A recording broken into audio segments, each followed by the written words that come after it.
Si torna a parlare di scuola in termini di contagi e di didattica a distanza in attesa che il vaccino venga esteso nella fascia d'età dai 5 agli 11 anni. Tornano le positività, numerosi focolai riscontrati nelle ultime settimane, a tal punto che il governo aveva deciso in un primo momento di stringere le maglie, ovvero non più 3 positivi per stare a casa, ma un solo positivo avrebbe bastato per tenere in quarantena l'intera classe.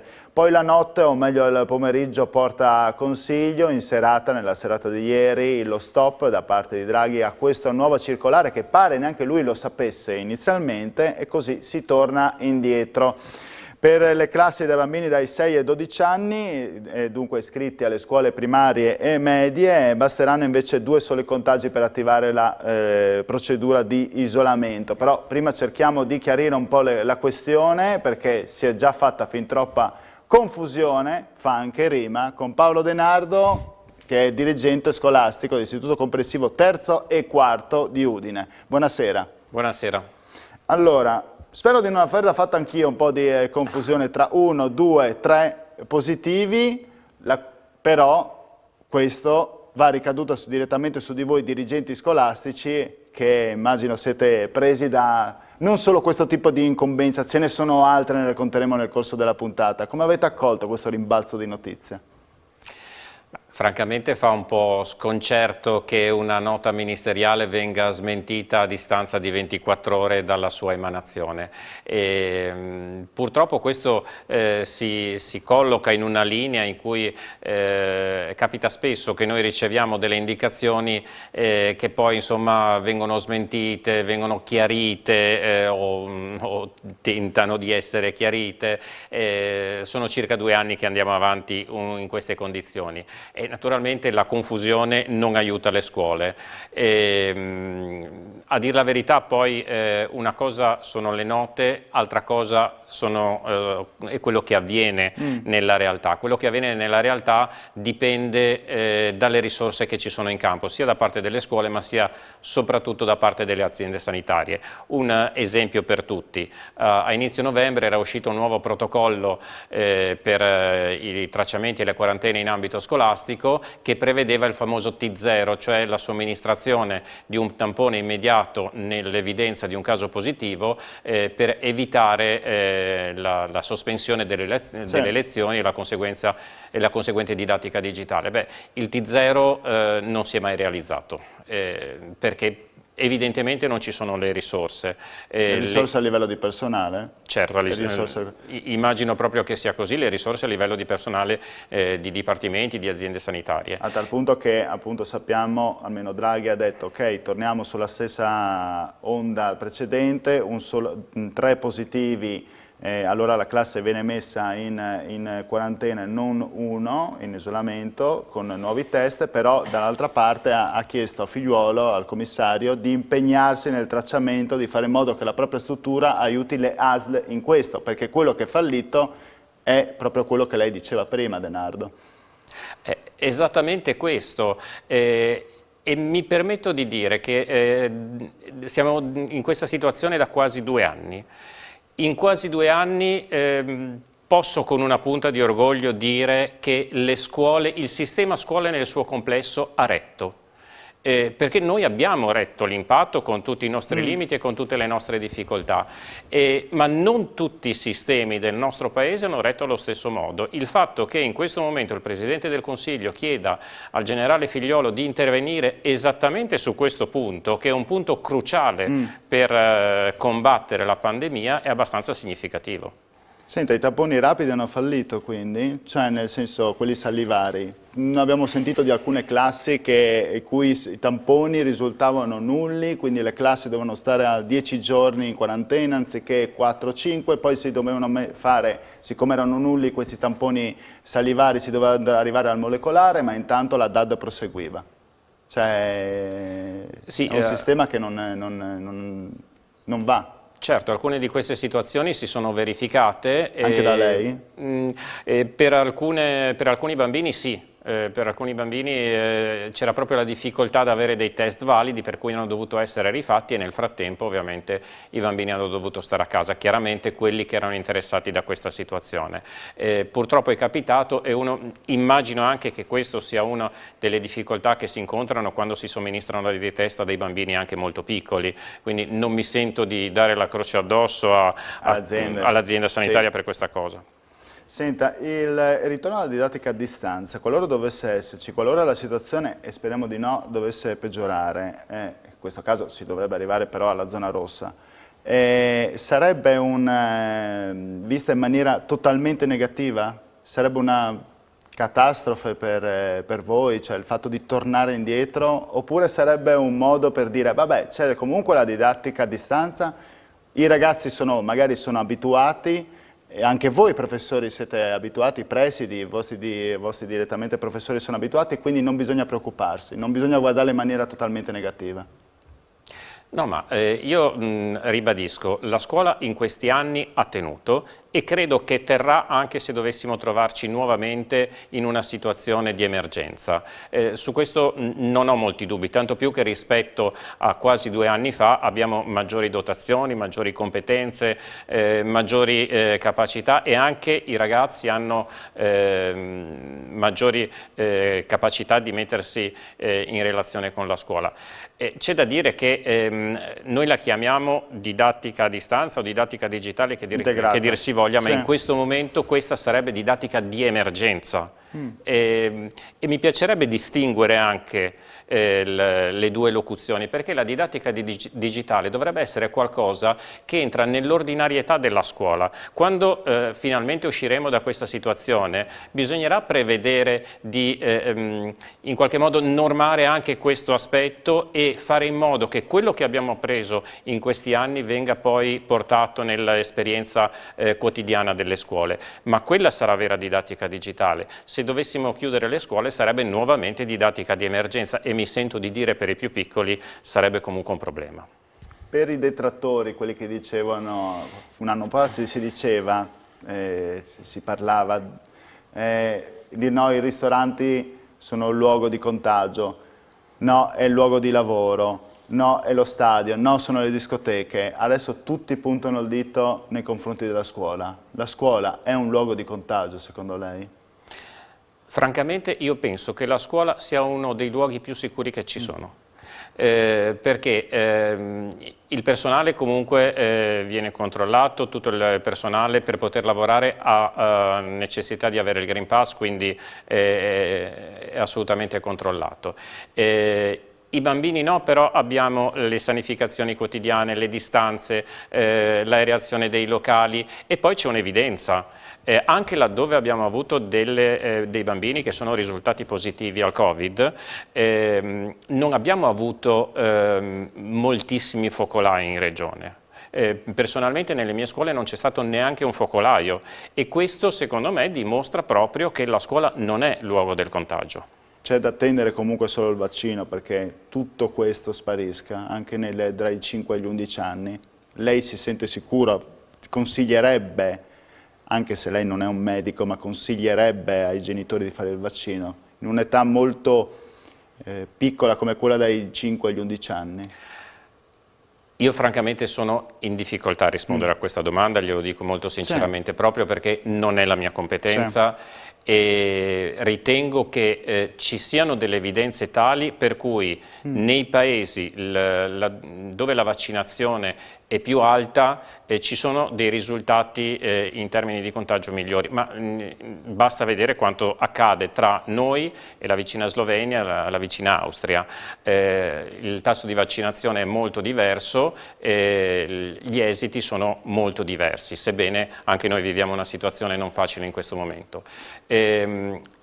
Io mi affido alla scienza, per cui se la scienza ritiene che anche i bambini possano essere vaccinati, credo che ci si debba ragionevolmente affidare alla scienza, però ripeto io non sono un medico e non mi sento di dare un consiglio in questo senso ai genitori. Domanda subito a bruciapelo, le chiedevo questo prima di lanciare il prossimo servizio, quanto voi dirigenti scolastici, presidi, ma anche gli stessi professori con cui si confronta spesso siete sotto stress in questo momento?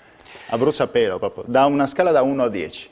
15. 15. Allora mandiamo il servizio, perché oggi vi siete incontrati voi presidi, se non sbaglio, a Sesta Regina, avete fatto il punto della situazione, perché se non sbaglio è venuto anche il presidente nazionale dell'associazione. Vediamo un po' cosa ne è venuto fuori. Servizio. Gestione della pandemia, didattica a distanza e rapporti con i dipartimenti di prevenzione. Questi i principali temi del confronto tra dirigenti scolastici della regione che si è svolto all'Hotel In Silvis di Sesto Arregna con il presidente nazionale della ANP Antonello Giannelli. Il principale scoglio emerso è il tracciamento dei contagi, spesso a rilento. Molti dipartimenti di prevenzione non sono stati in grado di dialogare efficacemente con le scuole e di garantire la tempistica veloce necessaria per effettuare i tamponi previsti dal protocollo. Questo protocollo, il protocollo del 3 novembre per intendersi, può funzionare per ridurre il numero di giorni in DAD a patto che le ASL siano molto efficienti, molto tempestive nel compiere le loro azioni, altrimenti il sistema va in tilt. Una situazione diversificata da provincia a provincia che mette i presidi al centro di un importante lavoro. Ci sono stati dei momenti in cui ne abbiamo avuti, che ne so, 3-4 classi a distanza, dei momenti in cui ho dovuto mettere tutta la scuola a distanza perché un insegnante che era positiva e aveva fatto lezioni in un certo numero di classi. Quella di oggi è stata un'occasione di confronto importante, come sottolineato dalla numero 1 regionale Teresa Tassanviol. Fari puntati anche sul 15 dicembre con l'arrivo dell'obbligatorietà del vaccino per il personale scolastico. Grazie al servizio di Daniele Micheluz. Del 15 dicembre parleremo tra poco, andiamo in pubblicità e poi ci ritroviamo con Paolo De Nardo.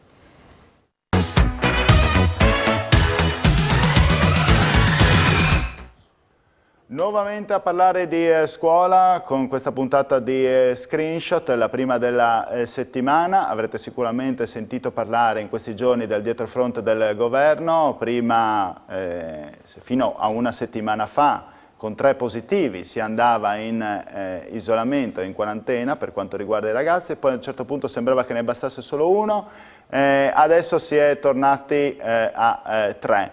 Ne parliamo stasera con Paolo De Nardo. Abbiamo fatto un po' il riassunto in questa prima parte per quanto riguarda la scuola e soprattutto quanto ricade sui professori e il peso di questo diciamo psicologico di quanto sta accadendo anche sui presidi.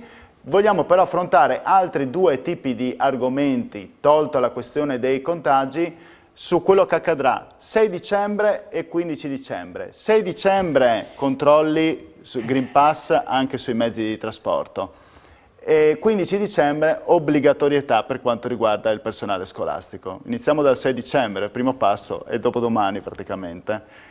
Comporterà qualche confusione, qualche problema per quanto riguarda gli istituti? Beh, comporterà sicuramente dei problemi per gli studenti delle scuole secondarie che devono recarsi nei loro istituti arrivando da fuori città e che devono prendere i mezzi pubblici e per prendere i mezzi pubblici dovranno esibire il Green Pass. Da questo punto di vista ho sentito proprio stamattina alcuni colleghi che lamentavano il fatto che già adesso alcuni genitori richiedono attivazione della didattica digitale proprio perché i loro figli non saranno dotati di Green Pass. Francamente è una situazione che le scuole non possono sostenere, no? Perché è un po' quello che dicevo prima, non si possono fare richieste improprie alla scuola. La scuola veramente in questi anni si è assunta un sacco di responsabilità che non le competono. L'abbiamo fatto e l'abbiamo fatto perché sappiamo che viviamo una situazione molto difficile nella quale ognuno deve fare la sua parte e anche di più della sua parte, però chiaramente le scuole non possono risolvere tutti i problemi.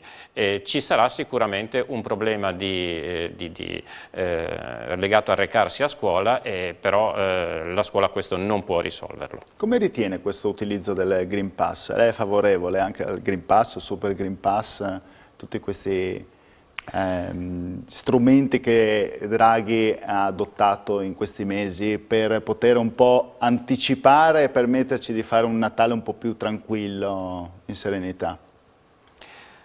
Io sono molto pragmatico e guardo i risultati e i risultati dicono che il nostro Paese rispetto ad altre situazioni ha comunque un risultato migliore. E quindi credo che sia da prendere atto di questo.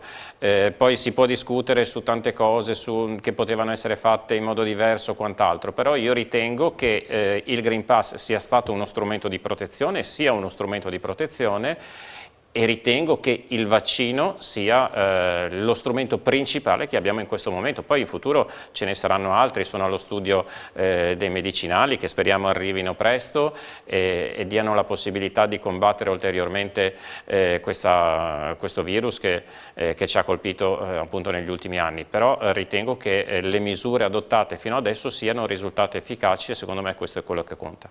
Sui mezzi di trasporto si è fatto abbastanza, secondo lei? Voglio tornare su questo argomento. Quando lei dice che non potete assumervi, ma penso giustamente anche, troppe responsabilità che non competono a voi, hanno fatto abbastanza? Gli altri? A chi compete?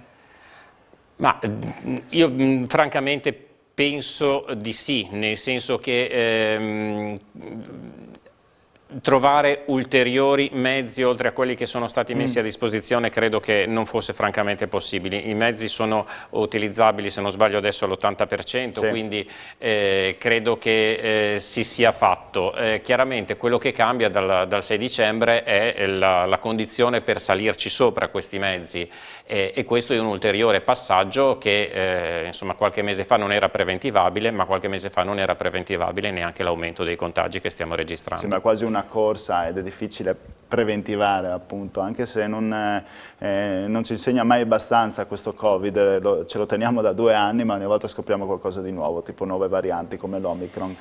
Ma volevo chiedere, passiamo dal 6 al 15 dicembre, la questione dell'obbligatorietà del personale scolastico. Questo può mettervi in difficoltà? Innanzitutto le chiedo se è favorevole o contrario e poi se i precari, le persone che dovrebbero subentrare ai cosiddetti Novax ci sono. Allora, le questioni sono più di una e quindi cerco esatto, di lei può prendere tutto il tempo che vuole in questo caso, ma perché ci rimangono 5 minuti, ma comunque ho cercato di allargare un po', diciamo, Allora, le metto in ordine. L'obbligo vaccinale per il personale della scuola. Come Associazione Nazionale Presidi siamo sempre stati favorevoli a questa misura.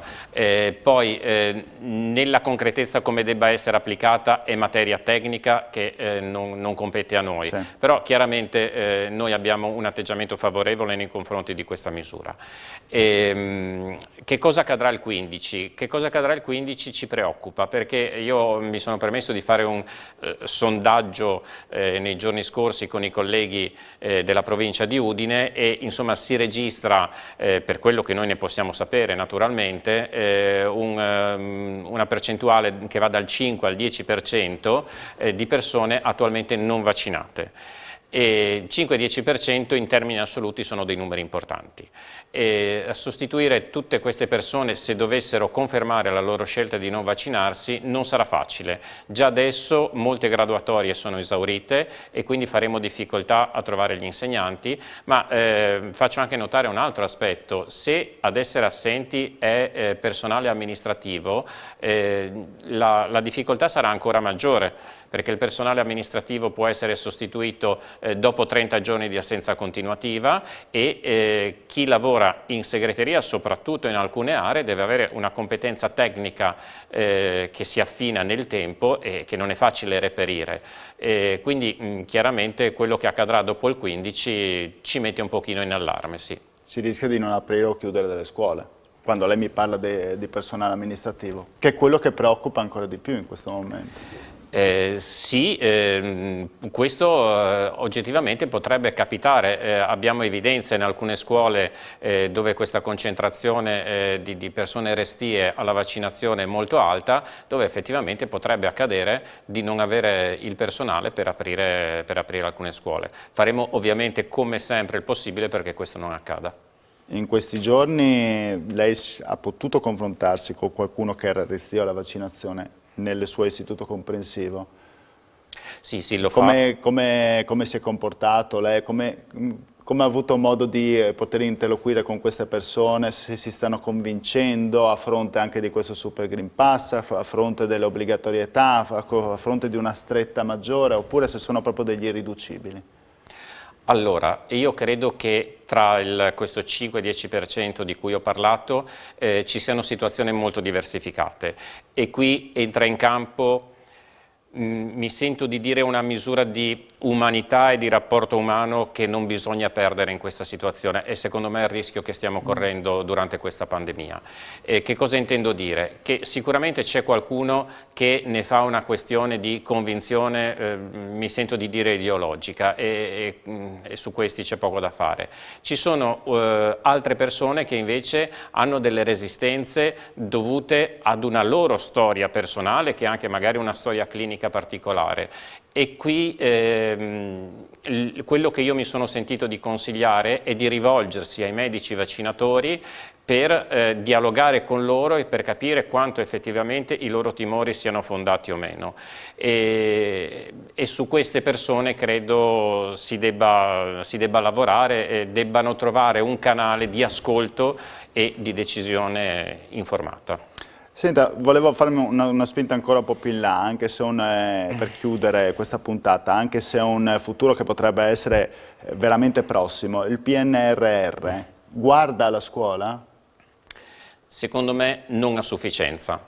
Mi spiego, il PNRR è fatto di una serie di misure che non vanno a incidere sui nuclei fondanti della scuola, anche se poi il Ministro alcune cose le ha annunciate, ma io francamente sono un po' scettico perché vorrei vedere delle proposte veramente concrete.